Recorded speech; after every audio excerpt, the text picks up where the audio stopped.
In this video, we're going to take a look at ionization energy and some of the discrepancy and the trends across the period in the periodic table and how we can use the quantum model of the atom to explain those. So if you recall, ionization energy is defined as the minimum energy required to remove an electron from a neutral gaseous element. So if we take a neutral gaseous element, we remove an electron, so it creates an X plus ion. So just showing in the picture here, we're removing one of these two electrons, so that escapes the atom, and then the other one stays there, so it becomes a positive cation.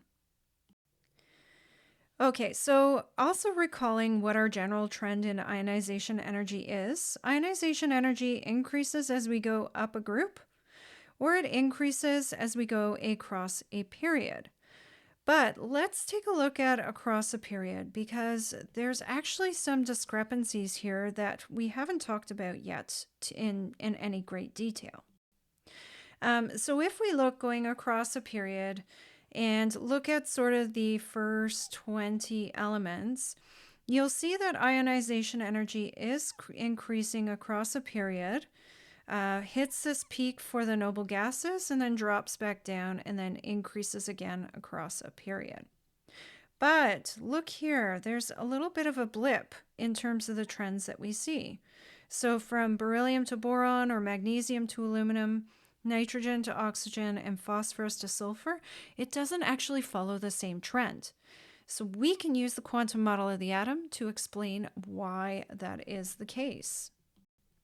So let's look first at these transitions and this little anomaly between groups 2 and group 3. So I'll do beryllium and boron, but the same argument can be applied to magnesium and aluminum. So for beryllium, if I'm just doing the shorthand notation here, it's helium and then 2s2. And then for boron, it's helium, 2s2, and then 2p1. Or just one electron in a p orbital. Now, the reason why the ionization energy for boron is a bit lower than beryllium is because this one electron in the 2px orbital is slightly further away from the nucleus than the 2s orbitals, and those electrons in the 2s orbitals are. So it's actually easier to remove this electron here. So it's easier to remove the 2p electron, which means that it actually has a lower ionization energy than beryllium does. And like I said, you can apply the same argument to the change and that anomaly between magnesium and aluminum. Looking at group 5 to 6, let's use sort of a similar argument. So nitrogen is 2s2, and then we've got 2p1, 2, 3. And then oxygen is 2s2 and then 2p4. So one in each, and then we'll double up on one. Now, what's going on here is it's actually really energetically favorable to have these all half filled. In oxygen, we have one orbital that's fully filled, and you actually have some electron repulsion going on here between those two electrons.